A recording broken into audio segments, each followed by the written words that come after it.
baskı yapınca, siz biber gazı atınca biz daha fazla güçlendireceğiz. Sizler bizi yıldıramazsınız.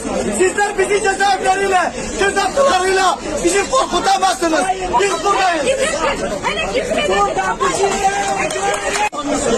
Siz kaybedeceksiniz. Çek, istediğin kadar çek. Burada anneler var. Sizin de anneniz yok mu? He? Sizin de bacılarınız yok mu? He? Bakın ya. Yazıklar olsun sizlere.